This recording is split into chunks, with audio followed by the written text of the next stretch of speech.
내 나이 93 죽기 전에 꼭 밝혀야겠습니다.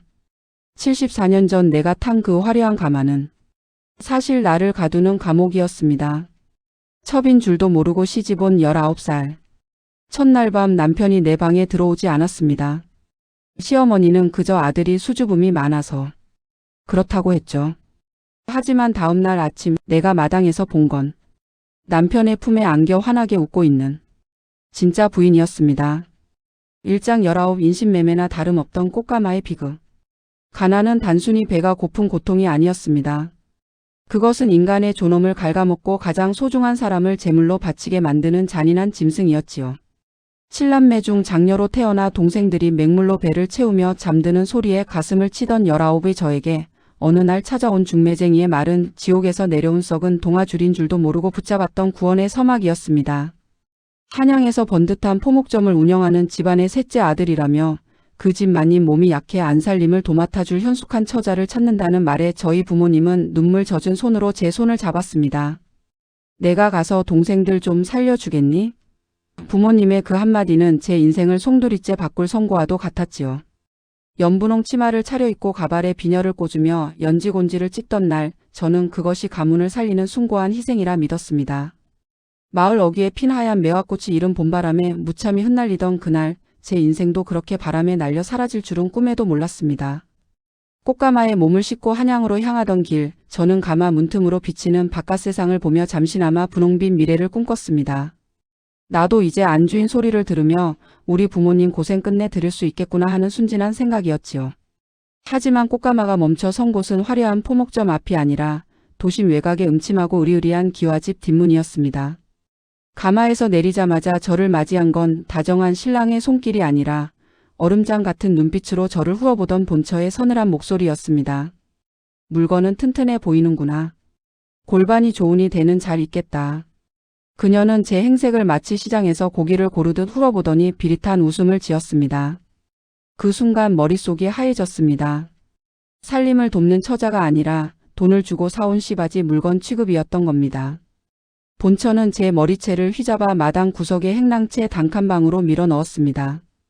그곳은 곰팡이가 벽지를 뚫고 나와 있고 햇빛 한 점 들지 않는 사람이 아니라 짐승이나 가둬둘 법한 눅눅한 방이었습니다. 밤이 되어 나타난 남편이라는 작자는 미안한 기색 하나 없이 짐승처럼 저를 대했습니다.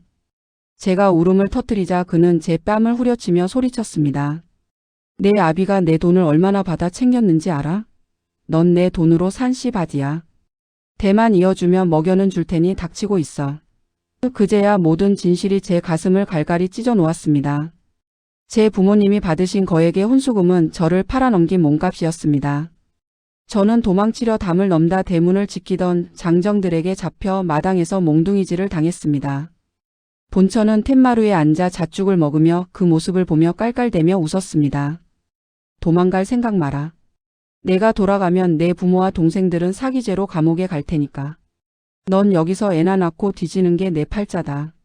그 고통스러운 첫날 밤 이후 저는 인간으로서의 저를 버려야 했습니다. 본처는 새벽 4시면 저를 깨워 마당을 쓸게 하고 온 집안 식구들의 빨래를 찬물에 손으로 비비게 했습니다. 제 손등은 논바닥처럼 갈라져 피가 났지만 본처는 그 피가 빨랫감에 묻으면 더럽다며 제 손을 짓밟았습니다. 남편이라는 사람은 제가 매를 맞을 때면 슬그머니 자리를 피하거나 밤이면 몰래 들어와 제 몸을 탐하는 것에만 열중했습니다. 내가 미안해서 나중에 땅이라도 떼어줄게라는 비겁한 약속을 믿기에는 저는 너무나 일찍 세상의 추악함을 보았습니다. 저는 그 지옥 같은 일상 속에서 오직 한 가지만을 생각했습니다. 이 집안이 누리는 모든 풍요가 나의 고통 위에 쌓인 것이라면 언젠가 그 고통이 폭발하여 이 집안을 통째로 불살라버릴 날이 올 것이라고 말입니다. 그날 밤 저는 찬 바닥에 엎드려 피눈물을 쏟으며 맹세했습니다. 죽지 않겠다고. 아니 죽어도 그냥은 죽지 않겠다고. 기어코 살아서 이 집안 인간들의 골수까지 빨아먹고 그들이 누리는 그 잘난 부귀영화를 내 손으로 박살내겠다고 말입니다. 19의 순정은 그렇게 마당 구석의 차가운 흙바닥에 묻혔고 그 위로 도끼 어린 복수의 씨앗이 뿌려졌습니다. 제 가슴을 메운 것은 이제 공포가 아니라 아주 서늘하고도 끈질긴 증오였습니다. 저는 본처가 던져주는 식은 밥덩어리를 씹으며 그 밥알 하나하나가 훗날 그들의 심장을 찌를 화살이 되기를 기도했습니다. 그렇게 저는 이 집안의 가장 낮은 곳에서 가장 무서운 파멸을 준비하기 시작했습니다. 이장 도둑 맞은 핏줄 그리고 유모가 된 어머니의 한 지옥 같은 생활 속에서도 하늘은 무심하게 제 뱃속에 새 생명을 불어넣었습니다. 입덧으로 식은땀을 흘리며 마당을 쓸 때도 본처는 제 등을 걷어차며 애뱅게 벼슬인 줄 아느냐며 구박을 멈추지 않았습니다. 저는 뱃속의 아이가 발길질을 할 때마다 그 통증을 훈장처럼 여기며 버텼습니다. 이 아이만 나오면, 이 아이가 자라면 나는 이 지옥에서 나갈 수 있겠지 하는 희망을 품었지요. 하지만 본처의 강교함은 제 상상을 초월하는 것이었습니다. 제가 산통을 겪으며 처절하게 울부짖고 있을 때 본처는 방문 밖에서 산파와 속닥거리며 제 비명 소리를 비웃고 있었습니다. 마침내 아이의 우렁찬 울음소리가 터져 나온 순간 저는 아이의 얼굴조차 보지 못했습니다. 본처는 미리 준비한 천으로 제 눈을 가린 채 갓 태어난 핏덩이를 낚아채 갔습니다. 이 더러운 년에 피가 섞인 걸 알면 애가 부정탄다. 오늘부터 이 애는 내 아들이다. 넌 젖이나 주며 입 닥치고 살아라. 본처의 서늘한 목소리와 함께 제 아기는 안채의 화려한 방으로 사라졌습니다. 저는 텅 빈 배를 부여잡고 피눈물을 쏟으며 마당으로 기어 나갔지만 대기하고 있던 장정들에게 끌려 다시 행랑채에 가두어졌습니다. 본처는 저에게 유모라는 직함을 주었습니다.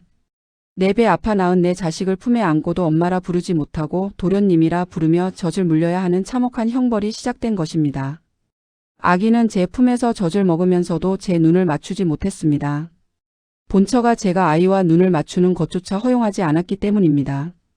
젖을 먹이는 동안 본처는 항상 문턱에 앉아 젖만 주고 당장 나가라며 제 가슴에 대고 빗줄을 꽂았습니다. 아이가 자라며 옹알이를 시작하고 저를 향해 아줌마라고 부를 때마다 제 심장은 난도질당해 너덜너덜해졌습니다. 남편이라는 작자는 본처의 기세에 눌려 제 아이가 도둑 맞는 걸 지켜보면서도 술이나 마시며 외면했습니다. 가끔 밤늦게 저를 찾아와 미안하다는 가식적인 말을 내뱉었지만 그것은 저를 달래기 위함이 아니라 자신의 죄책감을 덜기 위한 비겁한 연극일 뿐이었습니다. 아이의 100일잔치 날 안채에서는 웃음소리가 끊이지 않았지만 저는 행랑채에서 남은 찌꺼기 밥을 먹으며 울었습니다. 본처는 사람들 앞에서 하늘이 주신 우리 복덩이라며 제 아이를 치켜 세웠고 사람들은 그 아이가 제 배에서 나온 줄도 모르고 본처에게 축하를 보냈습니다. 저는 그때 깨달았습니다. 진실이 없는 세상에서 살아남으려면 저 또한 진실을 숨겨야 한다는 것을요. 저는 아들이 커가는 모습을 문틈으로 지켜보며 매일 밤 제 손톱이 빠지도록 바닥을 긁으며 울었습니다. 본처는 아들이 조금이라도 저에게 정을 붙이려 하면 저 여자는 전생에 죄를 많이 지어 미친 여자니 가까이 가면 안 된다며 아이의 머릿속에 제 존재를 치욕으로 각인시켰습니다. 하지만 저는 포기하지 않았습니다. 아들이 서너 살이 되었을 때 본처가 외출한 틈을 타 아들의 버선 안쪽에 저만 아는 붉은 실로 작은 꽃무늬를 수놓았습니다. 그것은 장차 제가 내 아이를 찾아낼 그리고 이 집안의 가짜 평화를 무너뜨릴 유일한 표식이자 복수의 기록이었습니다. 내 자식을 품에 안고도 그 눈을 똑바로 맞추지 못하는 고통을 젖줄 대신 도끼로 채워 삼켰습니다. 본처는 아이의 돌잔치 때 받은 금반지들을 자랑하며 저에게는 녹슨 은가락지 하나를 던져주었지만 저는 그 가락지를 보며 웃었습니다. 그래, 당신이 가진 금보다 내 가슴에 맺힌 한이 더 단단해지는 날 당신의 그 화려한 집구석을 통째로 무너뜨려 주겠다. 언젠가 그 도끼가 본처의 숨통을 조를 날을 기다리며 저는 유령처럼 그 집안을 떠돌았습니다. 3장 30년의 유령생활 침묵 속에 기록한 치부책. 세월은 무심하게 흘러 30년이라는 시간이 저를 뒤덮었습니다. 그동안 저는 이 집안에 보이지 않는 유령으로 혹은 말 없는 가구처럼 살았습니다. 본처는 저를 철저히 고립시키기 위해 마을 사람들에게 제가 남편의 먼 친척인데 머리가 어떻게 되어 거두어주는 불쌍한 여자라고 거짓 소문을 퍼뜨렸습니다. 저는 그들의 감시를 피하기 위해 일부러 초점을 잃은 눈으로 미친 척 연기를 해야 했습니다. 하지만 제 정신은 그 어느 때보다 날카롭고 명징했습니다. 본처가 자기 친자식들에게는 무한한 애정을 쏟으며 방탕하게 키우는 동안 저는 제 아들이 본처의 독리에 물들지 않도록 남몰래 멀리서나마 제 마음을 전달하려 애썼습니다. 본처의 친아들들은 어머니의 비뚤어진 사랑과 재력 덕에 도박과 유흥에 빠져 가산을 탕진하기 시작했습니다. 그들이 밖에서 사고를 치고 들어올 때마다 본처는 뒷수습을 하느라 토목점의 알짜 부동산들을 하나씩 팔아치웠습니다. 저는 그 모든 과정을 기록했습니다. 어느 땅이 팔렸는지, 어느 장부가 조작되었는지, 본처가 남편 몰래 세탁한 비자금이 어느 사채업자에게 흘러가는지 말입니다. 저는 본처의 발치에서 걸레질을 하며 그녀가 전화로 나누는 은밀한 대화들을 모두 머릿속에 담았습니다. 그녀는 저를 말 못하는 짐승 혹은 기먹은 미친년으로 여겼기에 제 앞에서 아무런 경계도 하지 않았지요. 그것이 그녀의 인생에서 가장 치명적인 실수가 될 것임을 그녀는 꿈에도 몰랐을 겁니다. 저는 행랑채 썩은 바닥 밑을 파내어 작은 수첩 하나를 숨겨두었습니다. 그곳에는 지난 30년간 제가 본 그 집안의 모든 범죄와 부도덕함이 날짜와 시간별로 기록되었습니다. 본처의 큰아들이 포목정 원단을 빼돌려 도박 빚을 갚은 내역, 둘째 아들이 술집 여자를 폭행해 남편이 합의금으로 지불한 거액의 수표 번호, 그리고 본처가 남편이 쓰러질 것을 대비해 미리 도장을 위조한 정황까지 하나도 빠짐없이 적어 내려갔습니다. 본처는 저를 발길질하며 이 쓸모없는 년은 평생 내 밑에서 바닥이나 닦다 뒤지겠지라며 비웃었지만 저는 속으로 피식 웃었습니다. 그 바닥을 닦으며 제가 죽고 있는 것은 먼지가 아니라 그들의 목을 칠 작두날이었기 때문입니다. 본처의 큰아들이 어느 날 밤 몰래 안방 금고에서 돈을 훔치는 것을 저는 목격했습니다.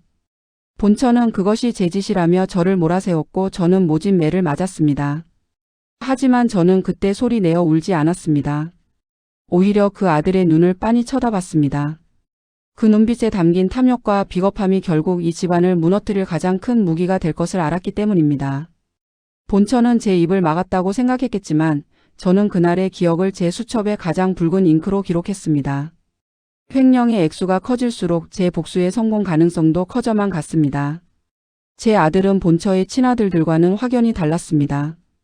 본처가 아무리 저를 더러운 여자라고 세뇌해도 아들은 본능적으로 제 눈빛에서 슬픔과 진실을 읽어내는 듯 했습니다. 아들이 명문대에 가고 사회생활을 시작하면서 저는 아주 조심스럽게 본처의 만행이 담긴 증거들을 아들이 혼자 있는 서재 책상 위에 하나씩 흘려두었습니다. 본처가 아들의 친엄마가 아니라는 출생의 비밀, 본처가 아들의 유산을 가로채기 위해 작성한 가짜 상속 계획서 등을 말입니다. 아들은 겉으로는 본처에게 효도하는 척했지만 이미 그 눈빛 속에는 거대한 의심과 분노가 자라나고 있었습니다. 저는 그가 스스로 칼을 들 때까지 서두르지 않았습니다. 가장 깊은 상처는 가장 신뢰했던 사람에게 배신당할 때 생기는 법이니까요. 30년의 침묵은 그렇게 서서히 폭풍으로 변하고 있었습니다. 사장 남편의 갑작스러운 몰락과 본처의 추악한 본색. 절대 무너지지 않을 것 같던 남편이 갑작스러운 중풍으로 쓰러진 것은 제가 49이 되던 해의 겨울이었습니다. 집안의 경제권을 쥐고 있던 거목이 쓰러지자 본처의 가식적인 가면은 기다렸다는 듯 벗겨졌습니다. 그녀는 병석에 누워 침을 흘리며 말을 못하는 남편을 보며 슬퍼하기는커녕 당장 남편의 안방 금고 번호와 비밀 장부를 찾는 데만 혈안이 되었습니다. 이 영감이 죽기 전에 유언장에 도장을 찍어야 하는데 그녀는 남편의 목을 조르듯 흔들며 재산 포기 각서에 서명할 것을 강요했습니다. 남편은 공포와 배신감에 질린 눈으로 저를 바라보았지만 저는 그저 무표정하게 그 곁에서 수건을 적실 뿐이었습니다. 본처의 친자식들은 한술 더 떴습니다. 아버지가 사경을 헤매고 있는데도 병원비가 아깝다며 어차피 죽을 것 집에서 대충 수발이나 들어라며 소리를 질렀고 자신들이 밖에서 저지른 도박 빚을 갚기 위해 남편의 마비된 손가락을 강제로 꺾어 인감 도장을 찍게 했습니다. 남편은 비로소 깨달은 듯 했습니다. 자신이 평생을 바쳐 지켰던 가문의 위신과 본처 그리고 그 자식들이 사실은 자신의 피를 빨아먹는 거머리떼에 불과했다는 사실을요. 저는 남편의 대소변을 받아내며 본처가 방을 비운 틈을 타 그의 귀에 대고 조용히 속삭였습니다. 당신이 19살인 나를 사올 때 이런 날이 올 줄 알았나요? 당신이 키운 저 괴물들이 이제 당신을 잡아먹으려 하네요. 억울하면 내 아들을 위해 마지막으로 인간다운 짓 하나만 하고 가세요. 남편은 고통 속에서도 제 목소리를 들으며 몸을 떨었습니다. 그는 마지막 남은 의지로 제 옷자락을 잡고 눈물을 흘렸습니다. 그것은 참회였을까요? 아니면 죽음에 대한 공포였을까요? 저는 그가 원하는 구원의 손길을 주지 않았습니다. 대신 그에게 법적 효력이 있는 공증 서류와 펜을 쥐어주었습니다. 당신이 내 아들에게 저지른 영아 탈취의 죄, 그리고 이 집안의 모든 재산을 원래 주인인 내 아들에게 돌려준다는 서명을 하세요. 그래야 당신은 지옥에 가서도 눈을 감을 수 있을 겁니다. 남편은 사력을 다해 서명을 마쳤고 저는 그 광경을 소형 카메라로 모두 녹화했습니다. 본처는 남편이 쓰러진 후에도 매일같이 장부를 들여다보며 누구에게 돈을 빌려줄지 어떤 땅을 자기 명의로 돌릴지만 고민했습니다. 심지어 남편이 숨을 몰아쉬는 그 옆에서 친정 오빠와 전화하며 이제 조만간 끝날 것 같으니 준비해라라고 말하는 소리를 들었을 때 남편의 눈동자가 흔들리는 것을 보았습니다. 저는 그에게 다가가 차가운 물수건으로 얼굴을 닦아주며 말했습니다. 이게 당신이 그토록 아꼈던 안 사람의 진심이에요. 이제 당신이 선택하세요. 마지막 자존심이라도 지키고 갈지 아니면 저 여자의 노예로 생을 마칠지. 남편은 그때 비로소 제 아들의 이름을 불렀습니다. 처음이자 마지막으로 아들을 자기 핏줄로 인정한 순간이었습니다. 본처는 남편이 저와 단둘이 있는 것을 극도로 경계하며 저를 수차례 때려 쫓아내려 했지만 이미 남편의 마음은 본처를 떠나 있었습니다. 남편이 숨을 거두던 밤 본처는 남편의 시신이 채 식기도 전에 금고를 털어 달아날 궁리를 했습니다. 그녀는 이미 조작된 유언장을 품에 안고 이제 이 모든 포목점 대지는 내 자식들 거다. 라며 광기 어린 웃음을 터뜨렸습니다. 하지만 그녀는 몰랐습니다. 그 금고 속에는 그녀의 파멸을 부를 거대한 법적 함정이 이미 설치되어 있다는 사실을요. 남편의 죽음은 한 시대의 끝이 아니라 제가 30년간 차갑게 식혀온 복수의 만찬이 시작되는 신호탄이었습니다. 저는 그의 시신 앞에서 절하지 않았습니다. 오직 제 아들의 미래만을 생각하며 미소 지었습니다. 5장 가짜 유언장의 함정과 아들의 반격. 남편의 장례 절차가 끝나자마자 본처는 야비한 승리자의 미소를 지으며 저와 제 아들을 안방으로 호출했습니다. 그녀의 곁에는 돈으로 매수한 파렴치한 변호사가 서 있었고 그녀의 손에는 조작된 유언장이 들려 있었습니다. 남편의 유언에 따라 서울과 경기의 모든 가사는 내 친자식들에게 상속된다. 너희 첩년 모자는 당장 이 집에서 몸만 나가라. 더러운 피가 섞인 놈한테 줄 건 이 집 문 밖으로 나갈 버스비뿐이다. 본처의 두 아들은 제 아들에게 침을 뱉으며 조롱했습니다. 어이 유모 자식. 아니지 씨바디 자식아. 감히 우리 재산을 탐내? 어서 꺼지지 못해. 저는 그 극심한 모욕의 순간에도 아들의 손을 꽉 잡았습니다. 아들의 손은 차분했고 그 눈빛은 한여름 서리처럼 서늘했습니다. 제 아들이 조용히 가방에서 서류 한 뭉치를 꺼냈습니다. 어머니 그 유언장은 이미 법적 효력이 없습니다. 아버지는 돌아가시기 일주일 전 당신들이 장부를 조작해 횡령한 사실을 모두 인지하고 저에게 최종 유언장을 남기셨습니다. 아들이 내민 서류에는 남편의 생전 육성이 담긴 녹음기와 함께 본처가 조작한 유언장이 허위라는 증거가 가득했습니다. 무엇보다 충격적인 것은 본처의 친자들이 포목점 자금을 세탁해 해외 카지노에서 탕진한 상세 내역서였습니다. 본처는 얼굴이 붉어졌다 푸르러졌다를 반복하더니 변호사를 발로 차며 이게 어떻게 된 거냐고 라고 소리쳤습니다. 하지만 아들은 멈추지 않았습니다. 당신들이 믿었던 그 변호사 이미 일주일 전에 저와 합의했습니다. 당신들이 건넨 뇌물 장부도 제 손에 있죠. 본처의 큰아들은 제 아들의 멱살을 잡으려 달려들었지만 문 밖에서 대기하던 보안 업체 직원들이 들어와 그를 단숨에 제압했습니다. 본처는 미친 듯이 웃으며 내가 이 집 안주인이야. 인연이 낳은 자식 주제에 어디서. 라며 제 뺨을 때리려 했지만 저는 그녀의 손목을 강하게 낚아챘습니다. 아니 이제 넌 이 집 무단 침입자야. 당장 내 집에서 나가. 아들은 이미 남편의 동의하에 모든 부동산 명의를 자신의 이름으로 신탁법인에 이전해둔 상태였습니다. 본처가 쥐고 있는 것은 거액의 근저당이 설정된 사실상 빚만 가득한 빈 껍데기 권리증 뿐이었던 것이지요. 당신들이 가로챈 땅값 이미 세금 체납과 도박 빚으로 경매 직전이더군요. 그 땅들 제가 전부 다시 샀습니다. 당신들이 남긴 빚은 당신들 이름으로 남겨두고 말이죠. 아들은 차가운 목소리로 덧붙였습니다. 본처의 얼굴은 순식간에 흑빛으로 변하며 경련을 일으켰습니다. 자기가 30년 동안 무시했던 짐승 같은 년과 첩 자식에게 평생을 바쳐 지켰던 가문을 통째로 빼앗겼다는 사실에 그녀는 거품을 물고 쓰러졌습니다. 30년의 억울한 세월이 단 10분 만에 정의의 심판으로 바뀌는 순간이었습니다. 저는 그 광경을 지켜보며 제 가슴 속에 맺힌 응어리가 하나씩 터져나가는 것을 느꼈습니다. 본처의 둘째 아들은 무릎을 꿇고 제 아들에게 형님 한 번만 살려주세요 라며 빌기 시작했습니다. 하지만 제 아들은 차갑게 그를 외면하며 말했습니다. 유모 자식한테 형님이라니 격이 안 맞지 않나?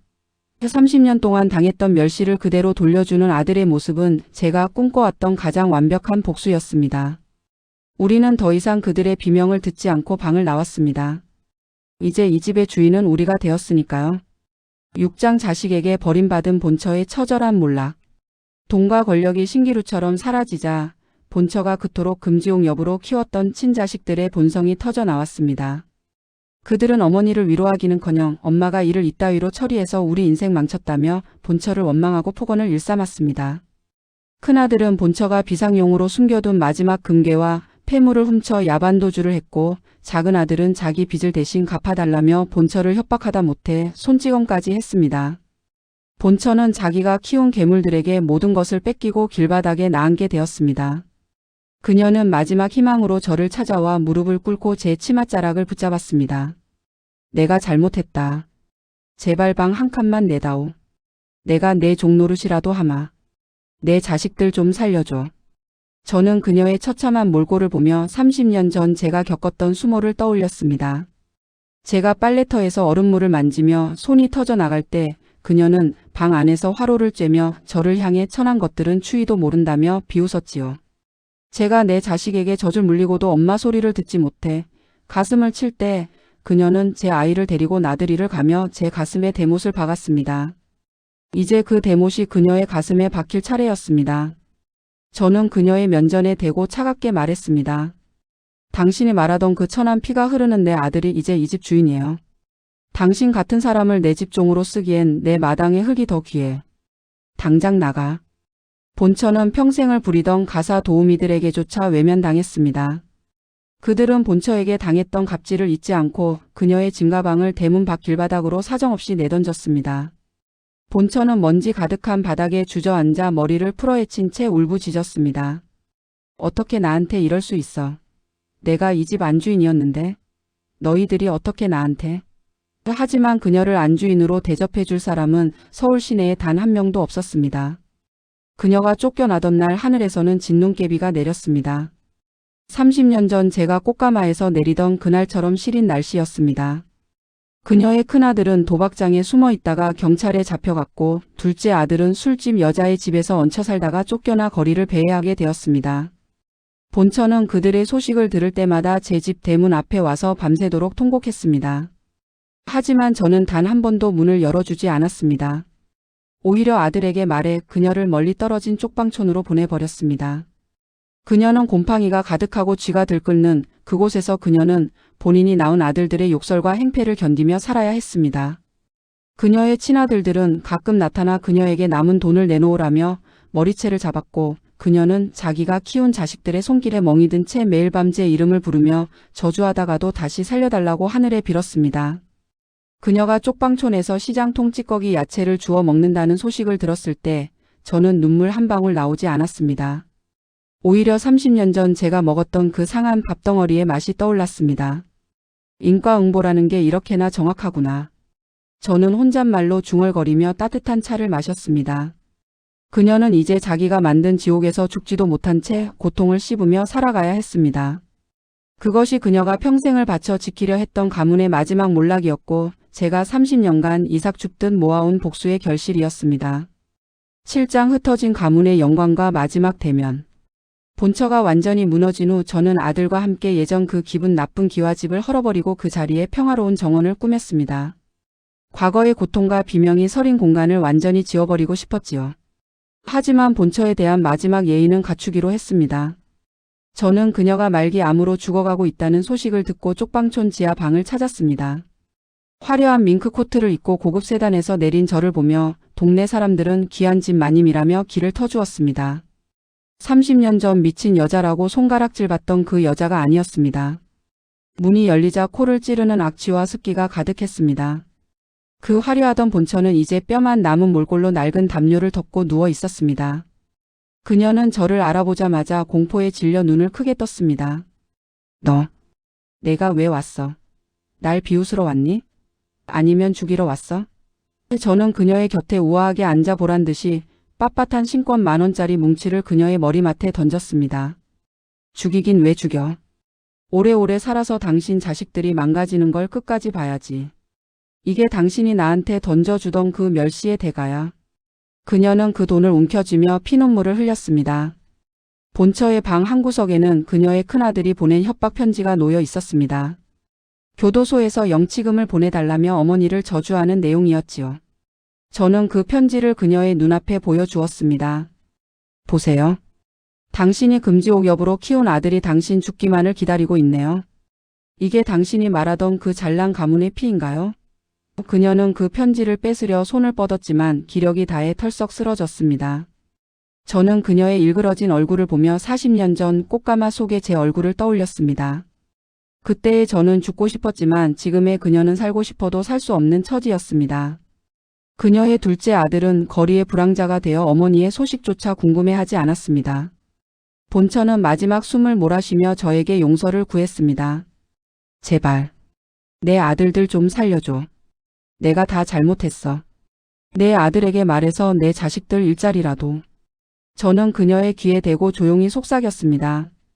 당신 자식들이 저렇게 된 건 당신이 가르친 대로 산 결과야. 남의 눈에 피눈물 나게 하면 제 눈에는 진물이 나는 법이지. 지옥에 가서도 당신 자식들이 당신을 원망하며 울부짖는 소리를 영원히 들어. 그녀는 그 말을 끝으로 꺽꺽거리며 숨을 거두었습니다. 화려했던 인생극장의 막이 가장 초라하고 어두운 곳에서 내린 것이지요. 저는 그녀의 장례식도 치러주지 않았습니다.